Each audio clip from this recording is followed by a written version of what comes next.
Well, I hope everyone can hear me. Welcome. We're going to be going over some, like I said previously, that we'll be going over some logic, arguments, and set theory. We're going to cover truth tables, logical equivalences, validity and invalidity, soundness, sets, set operations, Venn diagrams, roster notation, set builder notation, so on. And let's not waste any time. So we did have a good review at the end of the handout that I gave you guys. In section 1.8, there's the review. And again, logic is the study of methods and principles used in distinguishing correct from incorrect arguments. This is very powerful. We're inundated with a lot of arguments, some good, some bad, and it's always good to be able to distinguish between them. By using the knowledge that we know and drawing conclusions, this process is what we call logical inference. We have something called a truth value. When we have, say, a proposition, which is a declarative statement, which is either true or false, but not both, we call that a truth value. That true is a truth value and a false is a truth value as well. Okay? So let's go over some of the logical connectives that we saw in logic. So let me just have good. So here's logic. And like we said, we have propositions. And again, those are declarative statements, which are either true or false, but not both. And we can have either prime propositions, which are just simply, a single idea. And the other thing that we can have is a compound proposition. This gives, it has more than one idea. And the way that we can do compound propositions is by taking prime propositions and putting them together. And we can do this using logical connectives. So here's logical connectives.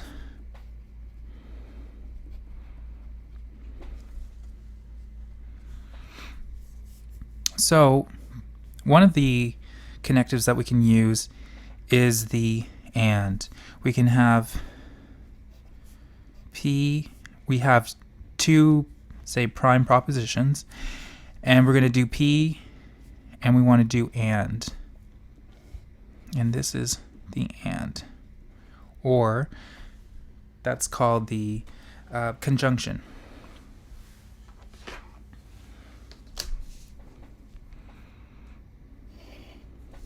Okay, so let me just fill out these values for our two propositions. Now for the and, it's only true when both of them are true. So this is the only time it's true, and the rest are false.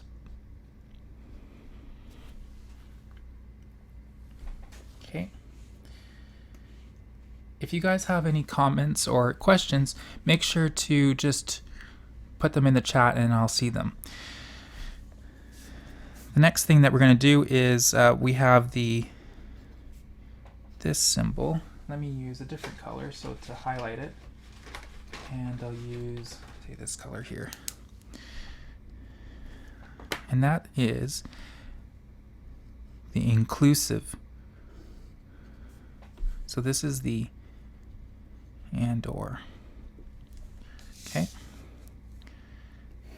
And in this case,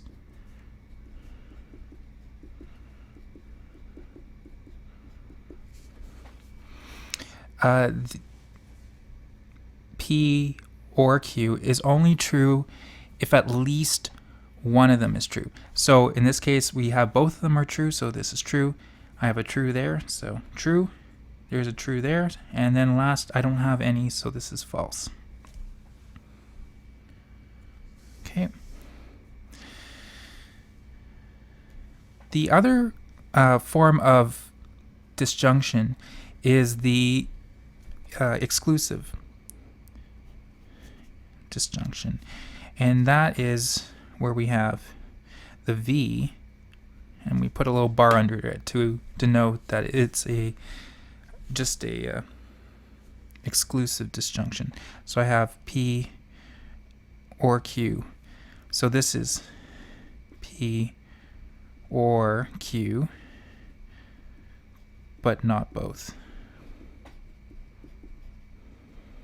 Okay, so filling in those values.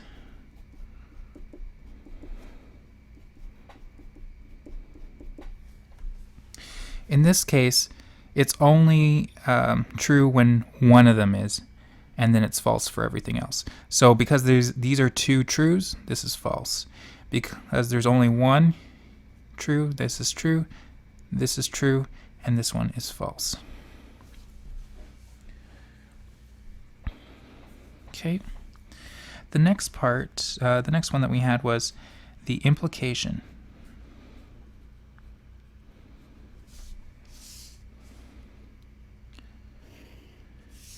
And we read this, if P, then Q. So again,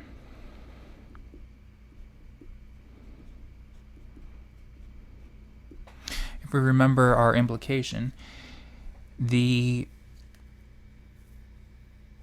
can remember it from our example when we're using the poison ivy. So if I step in poison ivy, then I get a rash, that's true. If I step in poison ivy, then I don't get a rash, that's false. If I didn't step in poison ivy, I got a rash. You can get rashes from lots of other things, so this is true. And I didn't step in poison ivy, then I didn't get a rash, that's also true. Okay, so the only time when the implication is false is when P is true and Q is not. Okay? And last but not least is the biconditional. So I have P, Q.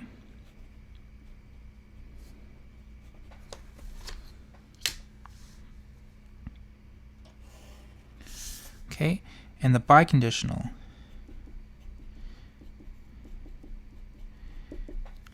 is true if both of them are true or both of them are false.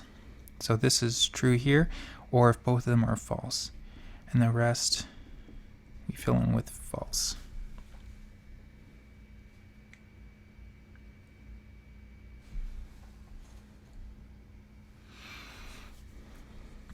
Now, in particular, we talked a lot about the implication. So this is the implication, and we can read this as if P, then Q.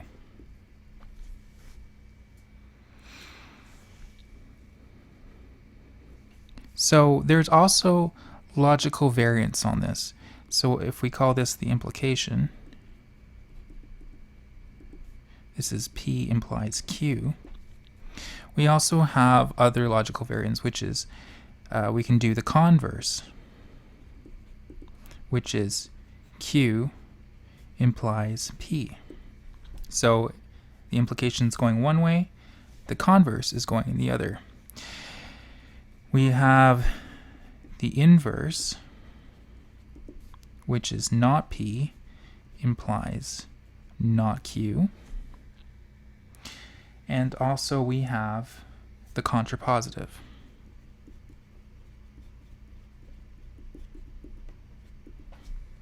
which is not Q implies not P.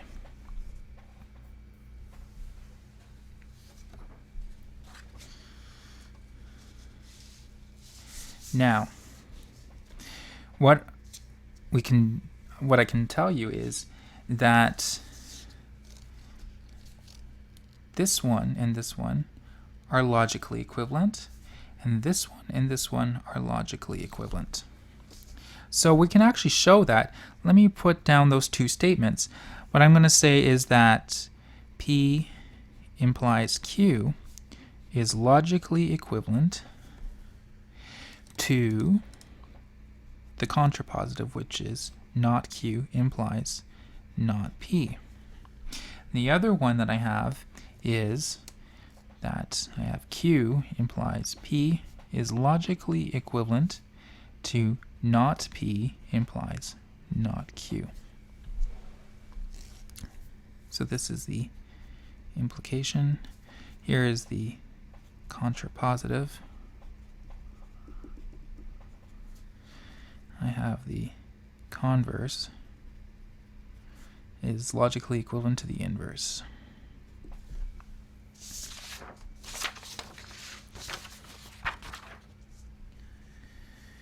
Okay. So what we're going to do now is we can show these logical equivalencies using a truth table. And the way that we do that is we'll create a truth table for this side and this side. If they have the same values, then they are logically equivalent. Okay? So let me start to fill out my table here. I get P, Q. I have P implies Q. And then I have a not Q and a not P. So what I'm going to do is I'll do a negation column here and a negation here and finish it off with not Q implies not P.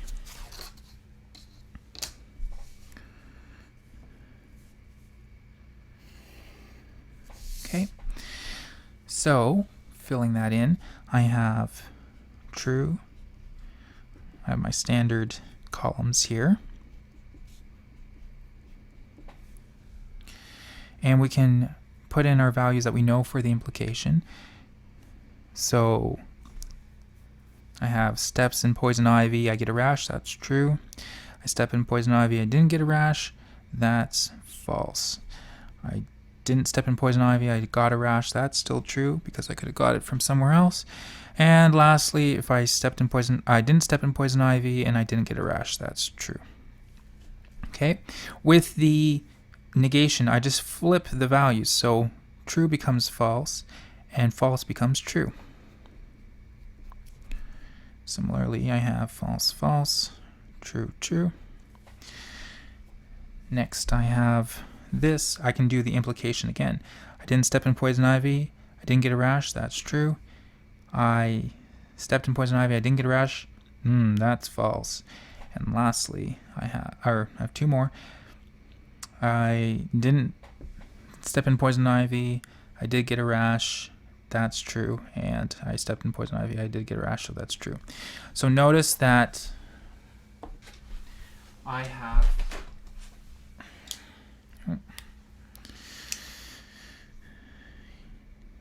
column here and this column here. They have the same truth values. So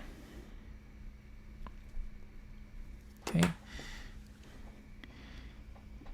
since they have the same truth values, therefore they are logically equivalent.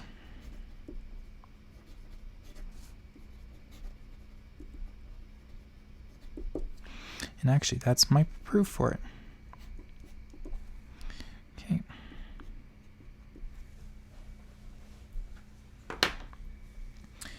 And I can do this with this one as well. I have P, Q again. Next I have not P, not Q. And I'll finish off with not P implies not Q.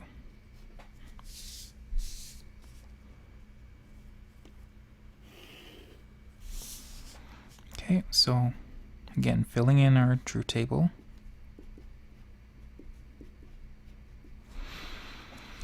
And you just applying your same. So in this time, we're going from this column to this column. So stepped in poison ivy, got a rash, true. I didn't step in poison ivy, I did get a rash, that's true. I did step in poison ivy. I didn't get a rash. That's false. And false, that's true. Okay, in this column, I'm going to flip the values. Similarly, I do this again. And now I do the implication on this. So I didn't step in poison ivy. I didn't get a rash, so that's true. I did, and I did, so yes. Didn't, that's true. And then, oh, I didn't. True, false. Yeah. Did I make a mistake?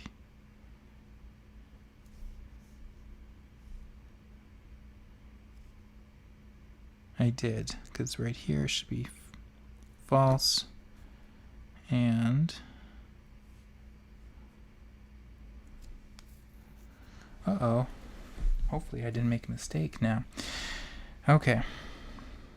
Let's check this. False. I did. False here. And this should be true and true. Good. Sorry about that. Okay, good. So now I can do my implications. So that's true. This is true. This is false. And there's true. Okay, good. So there is my column. And again, they match. So again, they're logically equivalent.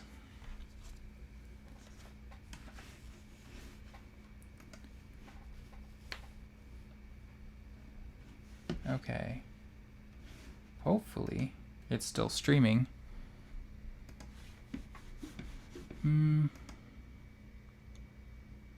Is there a bit of a glitch?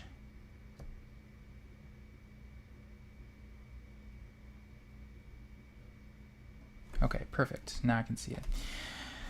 Okay.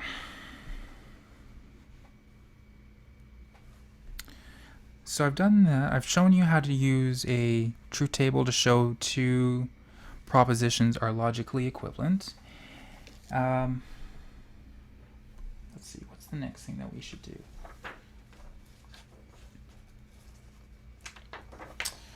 We should go over the rules of inference. Okay, and the rules of inference are going to be given to you on the final exam. But just to give you an idea of how to do this, let's actually prove this. Let's prove this using our rules of inference. Let's prove this one, that P implies Q is logically equivalent to not Q implies not P.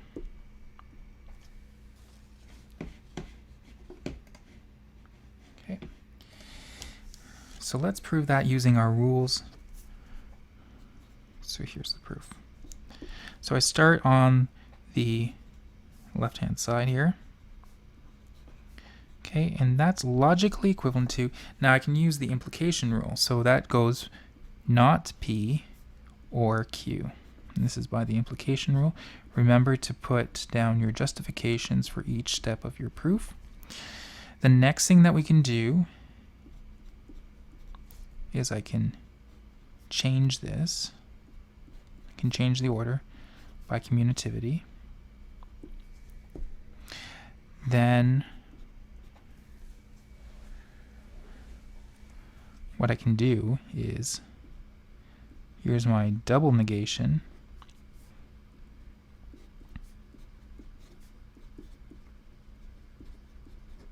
Here's the double negation. Okay, and now I can actually apply my implication rule again.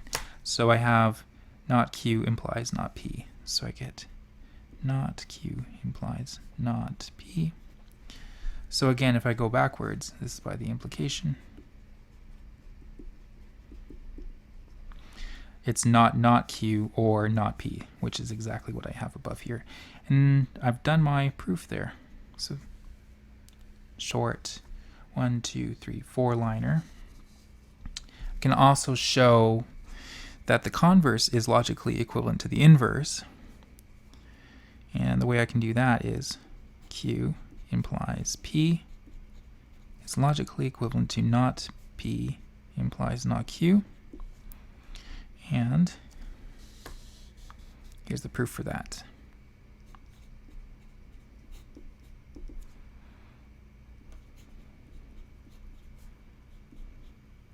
Same idea again, I can apply the implication rule, so I get not Q or P, this is by implication. Then I can again just change the order, so I got P or not Q by commutativity. Then I can apply my double negation.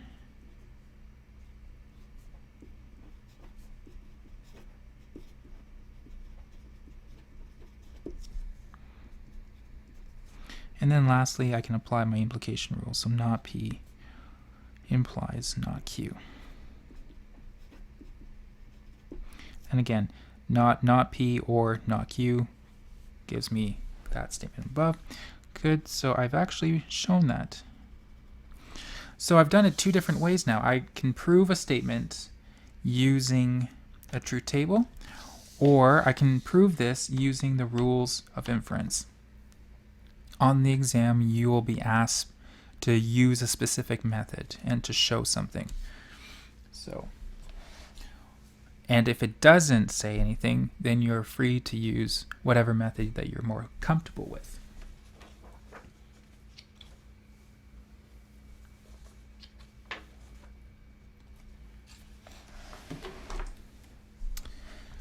What I'll do is I'll keep these pages, and I can always scan them.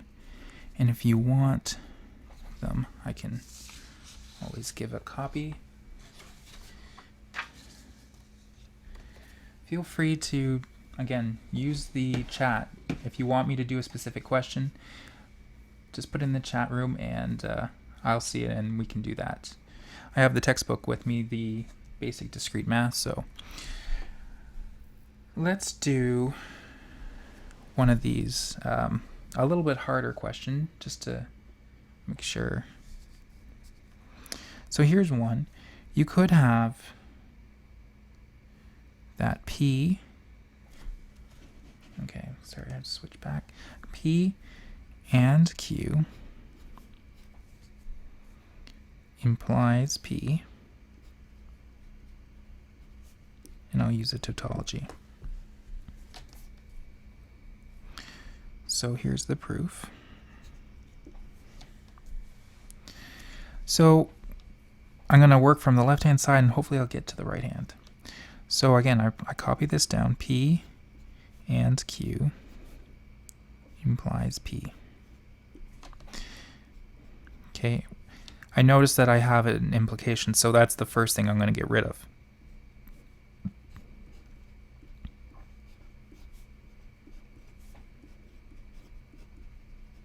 Here's by implication. Then the next thing I notice is I have a negative sign. So I'll just distribute that, and the way, again, here is my negation. It'll apply to this, this, and this. Okay, so I get not P. The negation of a conjunction, or the and, is a disjunction, or the or. And then next I have a not Q. There's my brackets, or P. And this is by the De Morgan's law. So De Morgan is a way of is the rule that we use for distributing the negative. The next thing I'm going to do is I'm going to change these.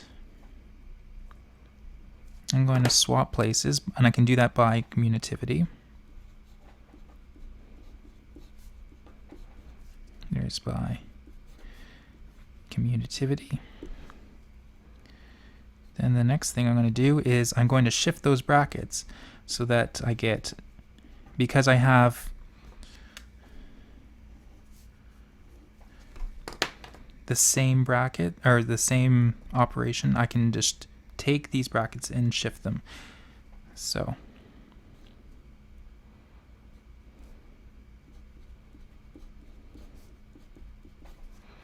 and this is by the associativity.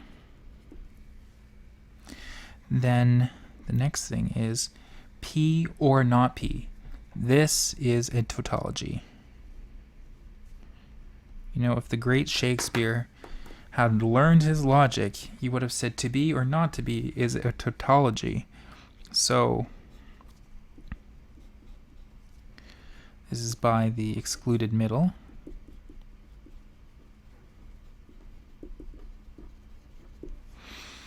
And I'm almost done. The last line I have is that if I have a tautology or something else, the tautology is going to dominate. So it simplifies down to a tautology, and this is by domination. Because again, if you want an or, at least one of them has to be true for it to be true. So it's always going to be true if you have a tautology. So this is by domination. And we've done. We've got to the right hand side. There's the left hand side, here's the right hand side. And all done.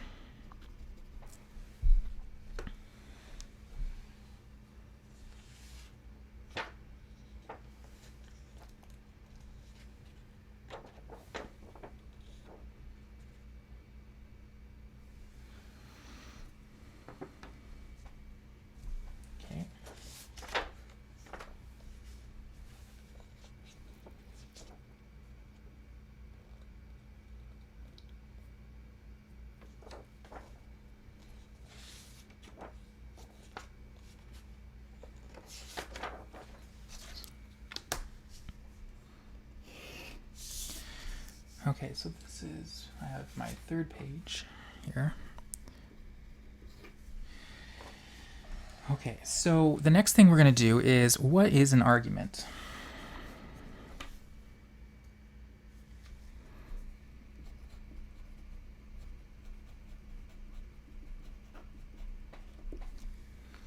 Okay, so an argument consists of a set of propositions called the premises and another proposition called the conclusion. And an argument is valid if and only if the conclusion is true whenever the premises are true. Okay, so you have a valid argument. Okay, so a valid argument, if and only if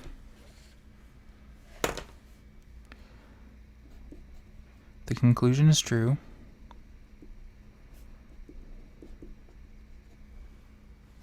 whenever the premises are true.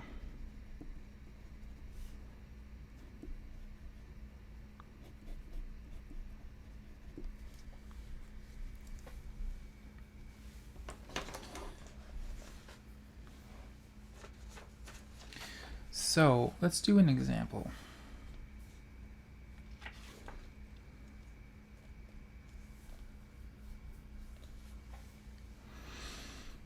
Let's do this argument. So here's an argument. I can have P and Q.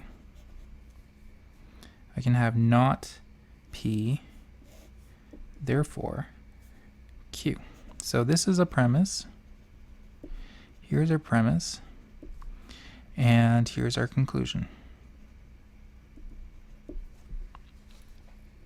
Okay, and we can convert this to a statement. So we can have that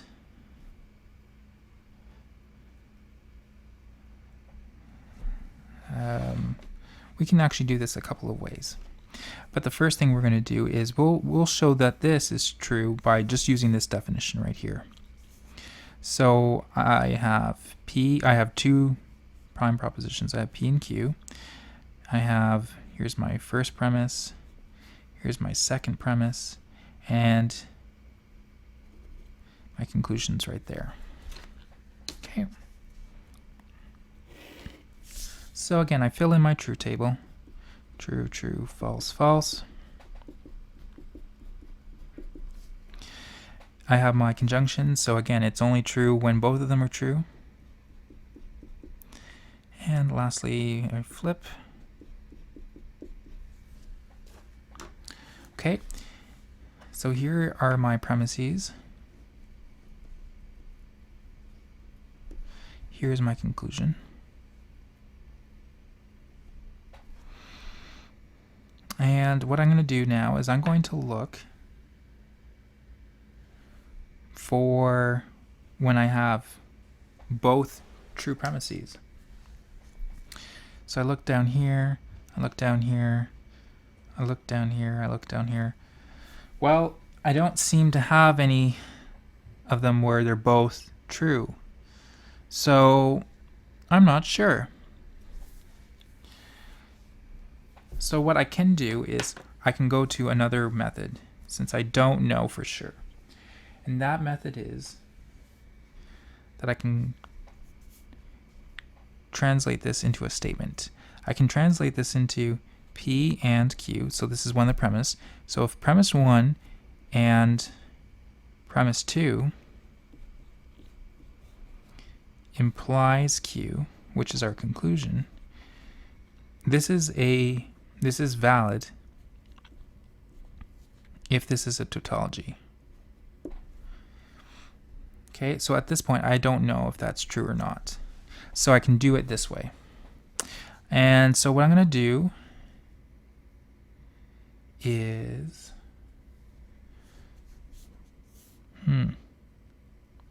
well, I could keep going with this table here.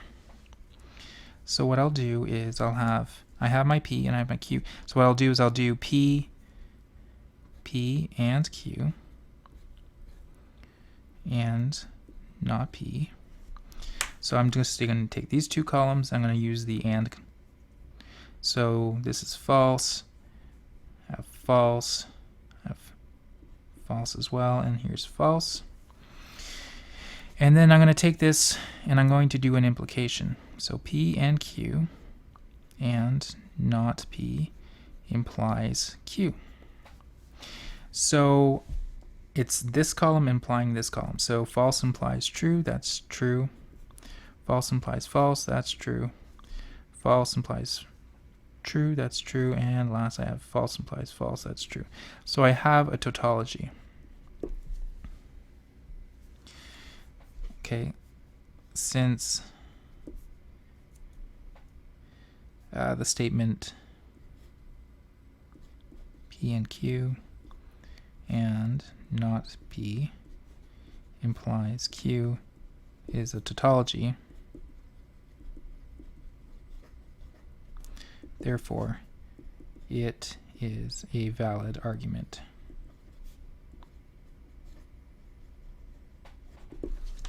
Okay.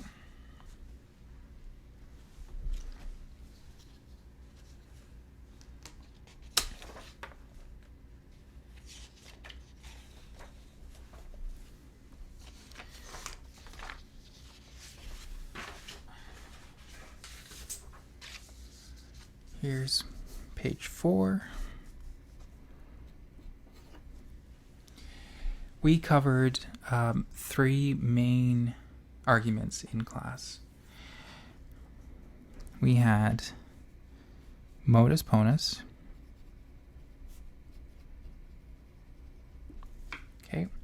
And that argument goes P implies Q, P, therefore Q. So if it's going to rain, an example is if I step in poison ivy, then I have a rash. I stepped in poison ivy, therefore I have a rash. I have modus tollens,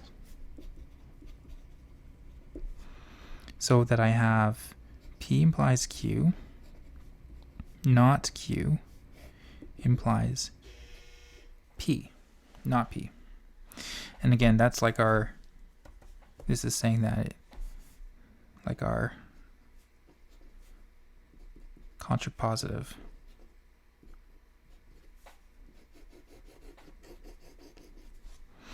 So if I step in poison ivy, then I get a rash. I don't have a rash, therefore I didn't step in poison ivy. So that's a valid way. And last is we have the hypothetical syllogism.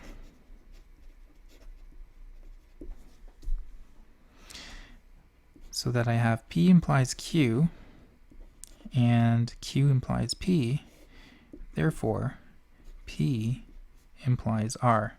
And it forms like a nice change. I got P implies Q implies R. And then lastly, P implies R. And these are three classic valid arguments.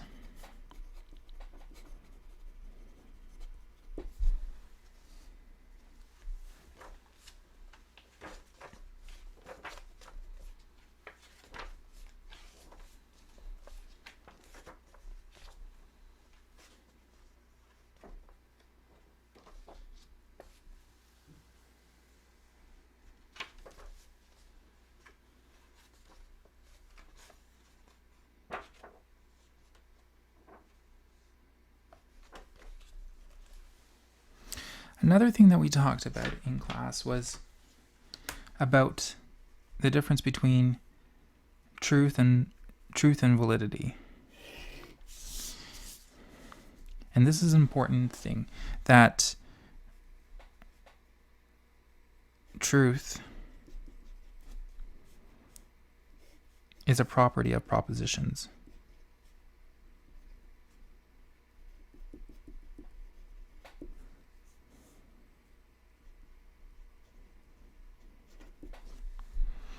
And validity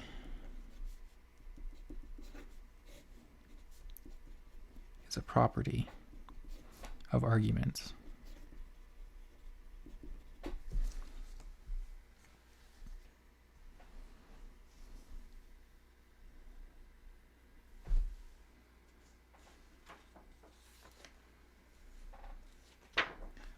So it goes back to when we were discussing about Lincoln's,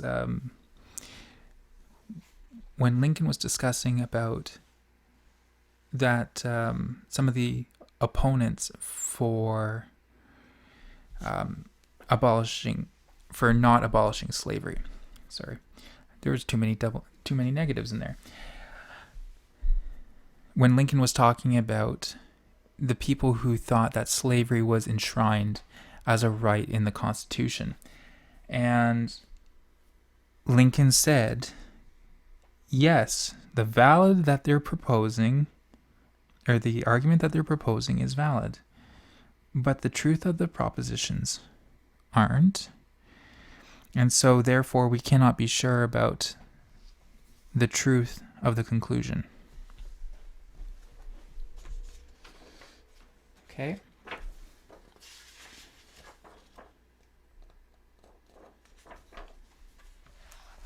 So, for instance, if I look at these, some valid arguments contain only true propositions. All humans can think. I am human, therefore I can think. And you can see that this forms a nice hypothetical syllogism.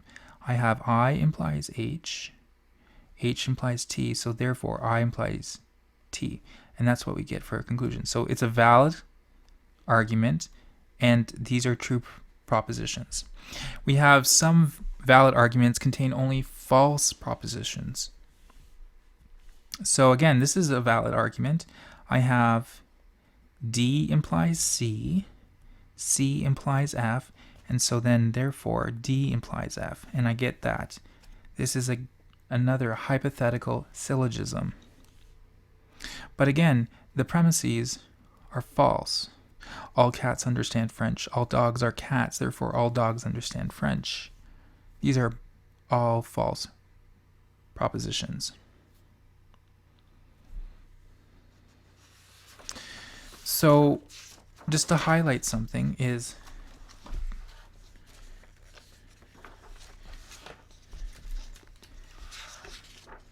you can have invalid arguments.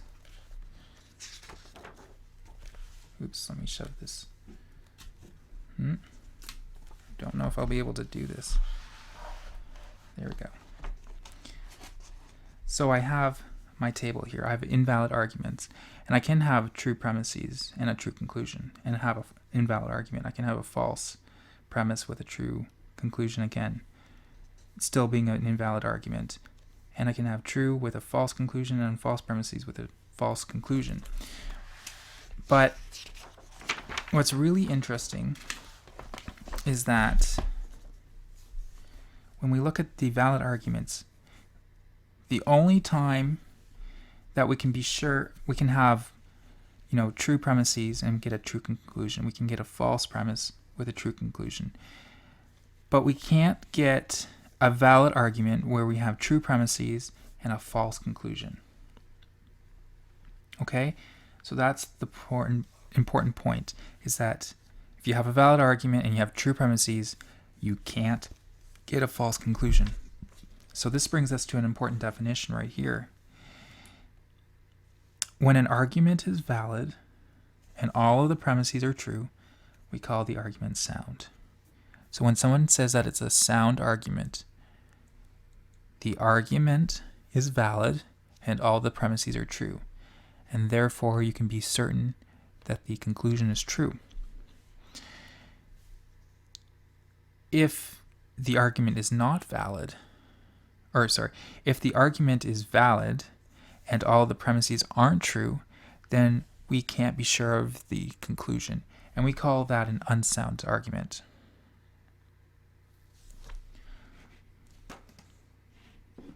Okay, let's see. Hopefully.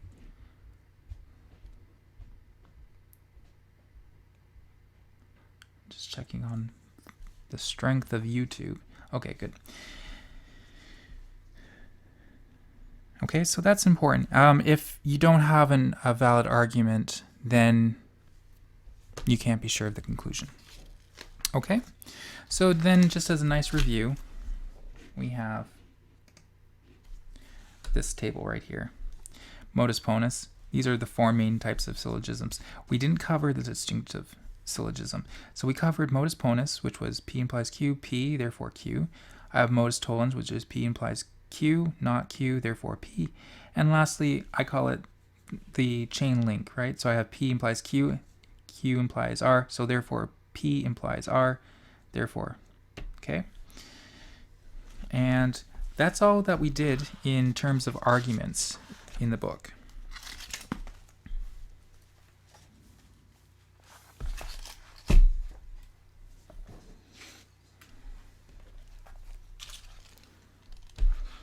Okay, so here's about set theory, and this is kind of important, that we know what a definition of a set is. So we have a set's a well-defined collection of objects. And those objects of the set are called elements, and we denote sets with capital letters such as ABC, and we often denote with lowercase letters such as little-case ABC. There are three ways to describe a set.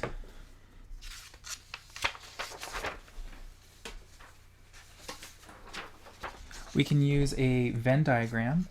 We can use roster notation, and we can also use set builder notation.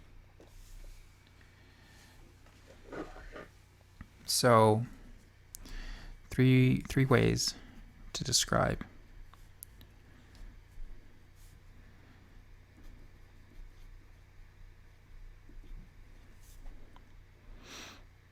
sets. I can use a Venn diagram. So for instance, if I wanted to do a Venn diagram of, say, the first three letters of the English alphabet, here's U. Remember, I have to define my set. So here's my universal set. So U denotes, I don't know, let's say letters of the alphabet.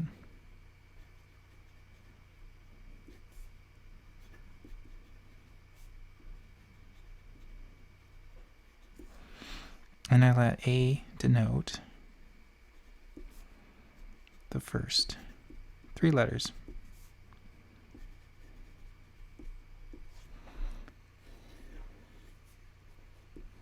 So there's A, B, and C.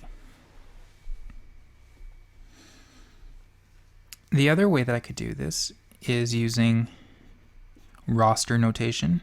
So roster is like a list on a sports team. So here's roster notation, where I have the set A, and I just list out all the elements, A, B, and C. And lastly, I can have set builder notation.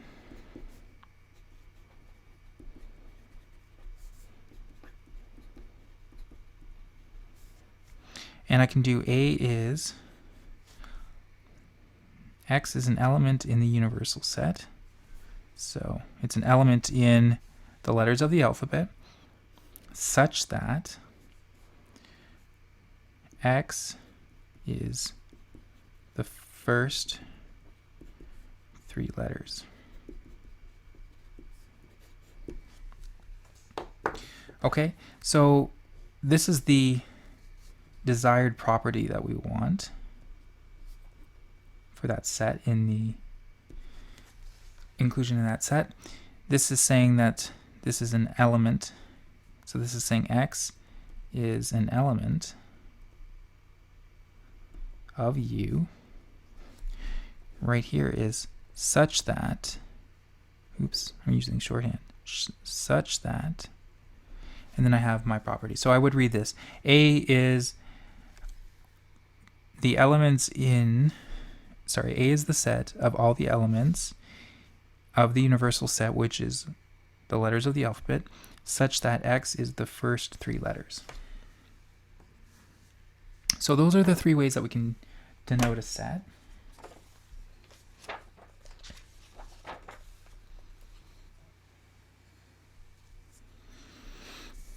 Okay. What happens when we don't have any elements in the set?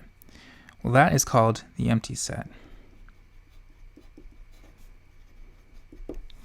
And we can denote this 2 different ways. We can either use just 2 brackets with nothing in it, or the alternative is we use a circle with a line through it. So this denotes the empty set.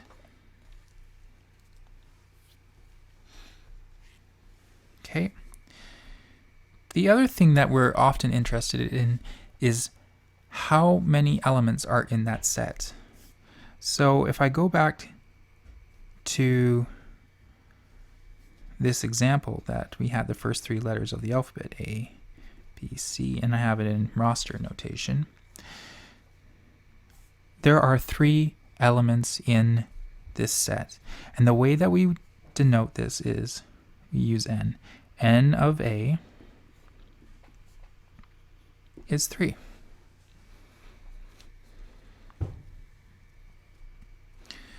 Now we can get much more complicated if I had, say, another one right here where I have B, and I could say is an element of the naturals. So here's the naturals. And again, in our class, we've been saying that the naturals is the set of counting numbers from 1 and onwards.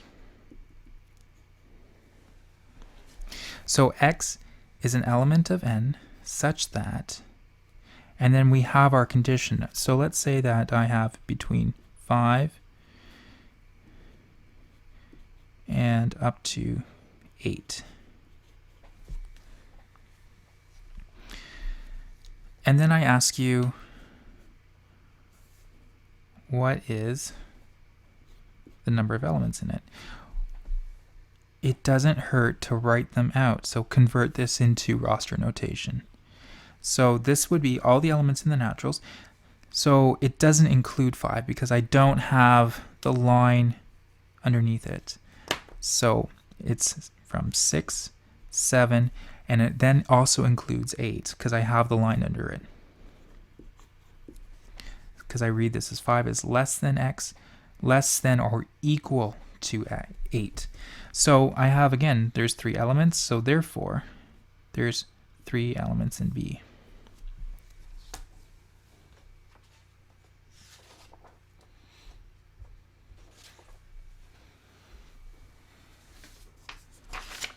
Oops. Okay, so this is page 5.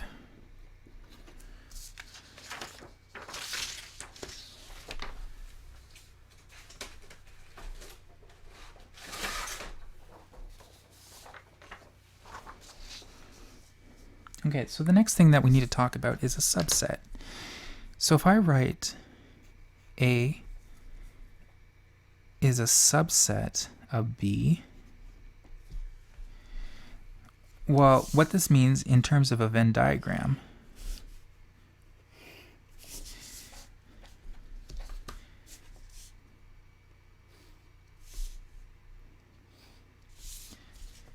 is that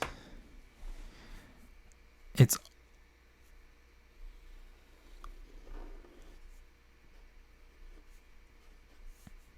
I could have this where I have the set A inside of B, or because I have this line underneath here,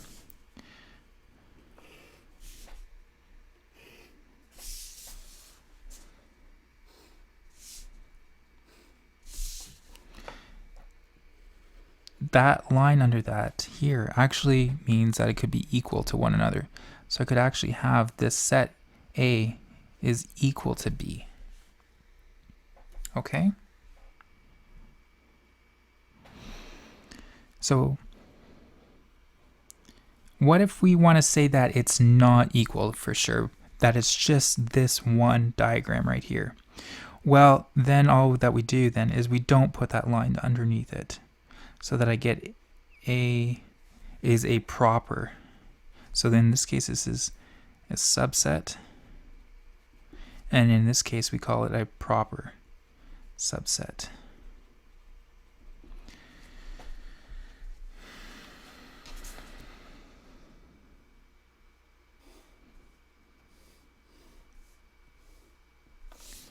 And when we have a proper subset,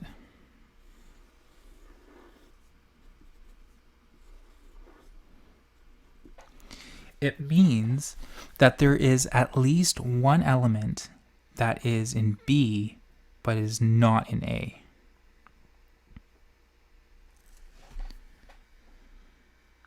And that's what we call a proper subset.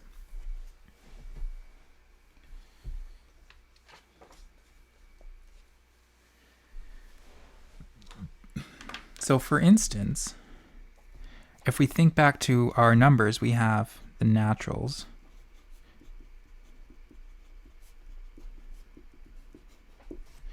and I have, say, the integers. I have from, let's say, dot, dot, dot, -3, -2, -1, up to 0, 1, 2, and so on forever.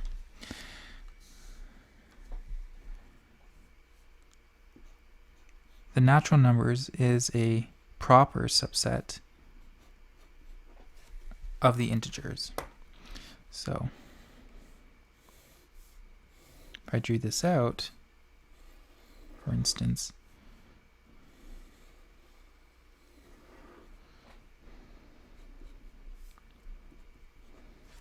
I have, numbers in here, which is 1, I have 2, 3. These are just examples of elements. But then I have 0 on the outside. So again, there's at least one element that's not inside of the natural numbers. So again, it makes it, oops, let's go negative. Makes it at least, it makes it a proper subset.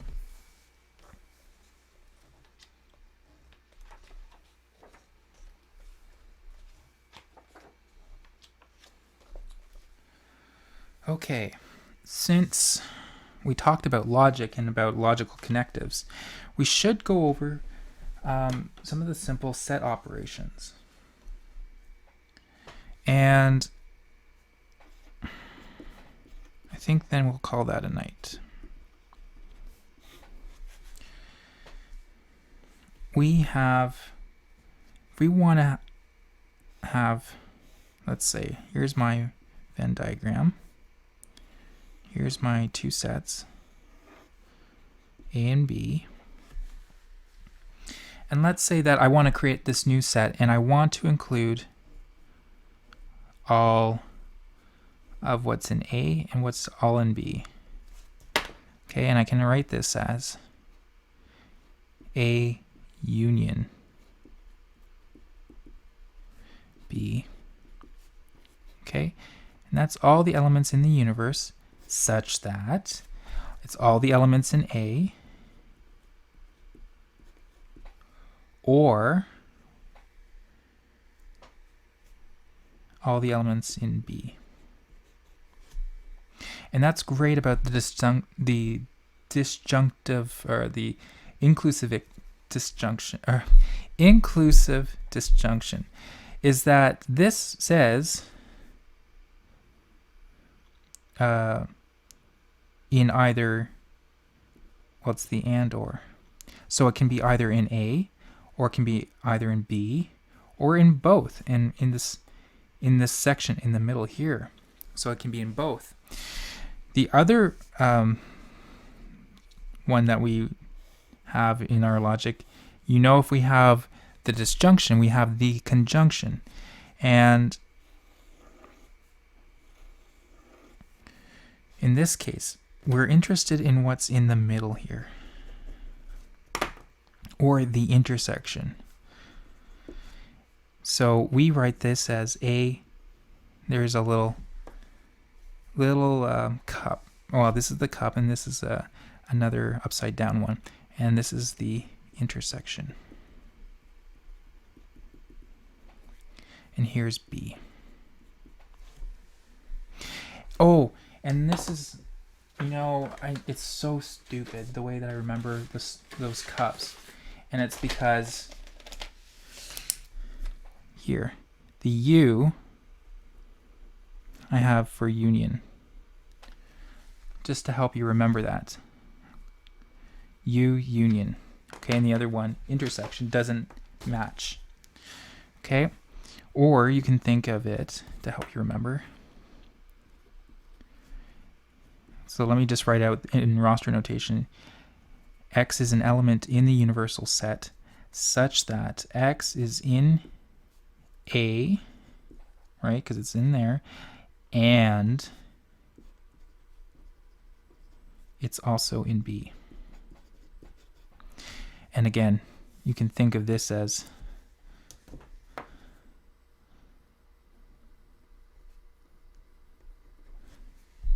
like and.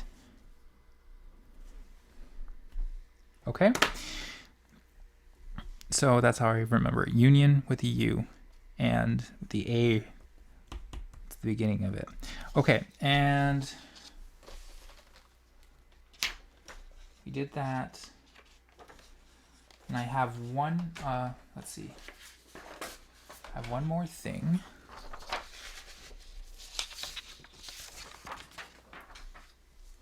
And it's the complement.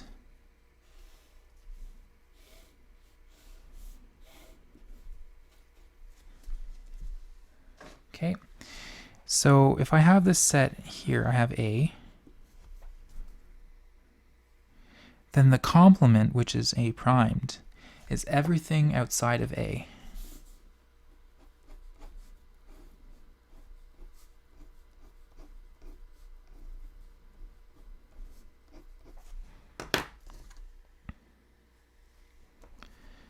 So when I write A primed, it's all the elements in the universe such that X is not an element of A. Okay?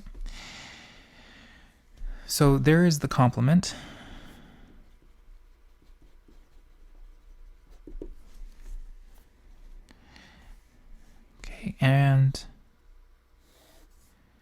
here's one more.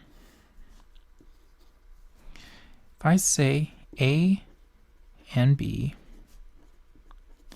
are mutually exclusive,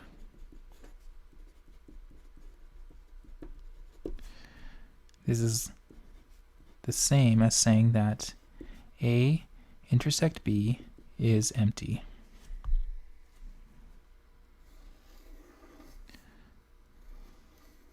Like snake eyes. They're two separate. They have no intersection. So if I look for the elements, they're empty. There's nothing for me to shade in here.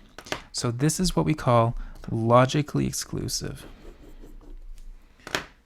And again, there's no overlap. Okay, so next time when we have our live streaming session, we're going to go through counting and some introduction to probability. So we're going to cover things like the principle of inclusion-exclusion. We're going to cover permutations, combinations, and then we'll start to use some of these things when we start talking about things like probability.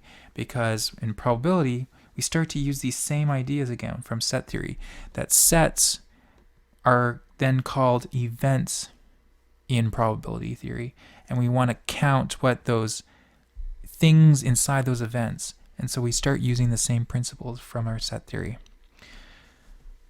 Okay, and if you have any more questions, make sure that you email me. Also, next time when we do this, feel free to have a chat in the chat window and give me questions to complete while I'm doing this. And I hope everyone's been able to stream this and been able to see this. Hopefully everything was clear. If not, I can always redress it when we do our live stream tomorrow night. Okay, take care and good luck.